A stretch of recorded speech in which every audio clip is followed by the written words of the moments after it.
Bismillahirrahmanirrahim. Assalamualaikum warahmatullahi wabarakatuh. Sahabat, kisah tentang perang Uhud banyak sekali digambarkan dalam cerita-cerita Islam. Bahkan Rasulullah SAW pun memberikan berita gembira kepada para sahabat yang turut berperang melawan musuh di perang Uhud, yaitu dijanjikan masuk surga atau mati syahid jika mati di medan perang dalam membela agama Islam. Namun berbeda dengan kisah kali ini, yaitu kisah tentang kematian Utsman yang merupakan salah satu dari sahabat Rasulullah SAW yang ikut berperang dengan gagah berani di perang Uhud. Namun siapa sangka ternyata Utsman adalah seorang yang munafik yang ikut bergabung di perang Uhud. Sahabat, langsung saja kita simak cerita selengkapnya. Berawal dari rasa kecewa Utsman pada saat Rasulullah SAW mengatakan bahwa dirinya adalah ahli neraka.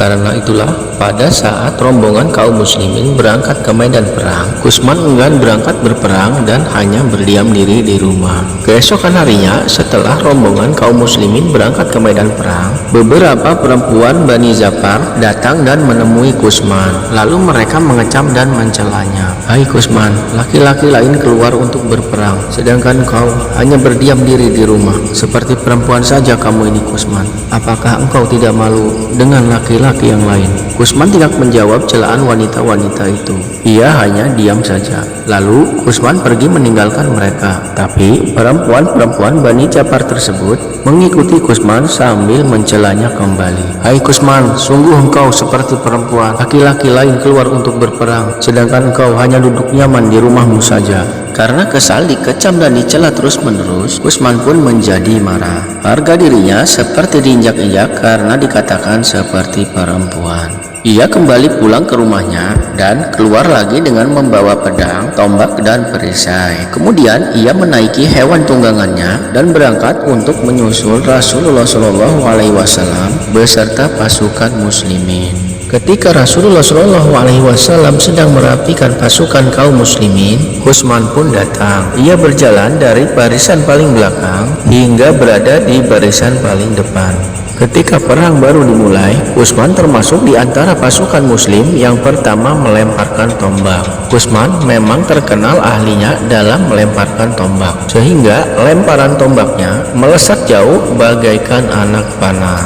Utsman menyerang dengan penuh keberanian sambil berteriak kencang penuh dengan semangat. Setelah melemparkan tombak, Utsman pun menghunuskan pedangnya, lalu mengayunkannya dan menyerang musuh dengan ganasnya.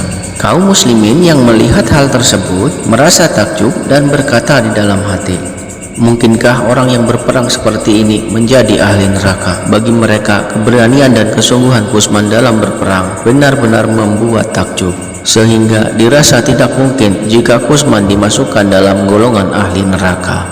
Berkali-kali Utsman menyerbu kerumunan pasukan musuh, sampai-sampai pedang yang digunakannya pun menjadi patah, dan tidak terhitung berapa banyak pasukan musuh yang menjadi korban dari keganasan pedang milik Utsman. Ia pun tidak berhenti menyerang pasukan musuh walaupun sudah banyak luka yang diterima oleh tubuhnya. Ketika perang sudah selesai, para sahabat mengagumi dan membicarakan tentang keberanian Utsman. Namun Rasulullah SAW mendengar dan berkata, "Sesungguhnya ia termasuk orang-orang penghuni neraka." Mendengar perkataan dari Rasulullah SAW, para sahabat menjadi heran dan bertanya kepada baginda Nabi, "Mengapa demikian wahai Rasulullah? Padahal Utsman adalah seorang yang sangat pemberani dan ia rela mati di medan perang." Kemudian Rasulullah SAW menjelaskan bahwa ada seorang muslim yang menghampiri Utsman ketika ia masih dalam keadaan hidup, yang tubuhnya dipenuhi dengan anak panah dan luka-luka. Lalu pasukan muslim itu berkata, "Engkau telah mendapatkan kesyahidan wahai Utsman." Lalu Utsman berkata, "Aku berperang bukan karena agama, tapi aku berperang demi harga diriku. Ketika musuh Quraisy datang menyerang, aku menghadapinya." Utsman merasakan sakit yang luar biasa. Ia pun tidak tahan karena luka-luka yang dideritanya. Lalu Kusman memutuskan untuk mencabut salah satu anak panah yang ada di badannya dan menusukkannya tepat di jantungnya sendiri hingga tewas. Kusman mati bukan karena dibunuh oleh musuh, akan tetapi ia mati bunuh diri. Sehingga benarlah apa yang dikatakan oleh Rasulullah SAW bahwa Kusman adalah ahli neraka.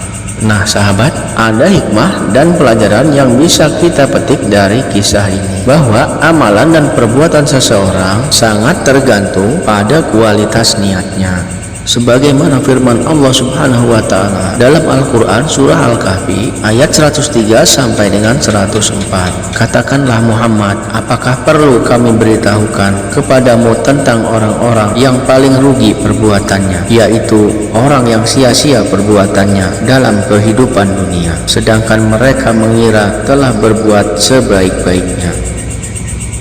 Mudah-mudahan bermanfaat. Wassalamualaikum warahmatullahi wabarakatuh.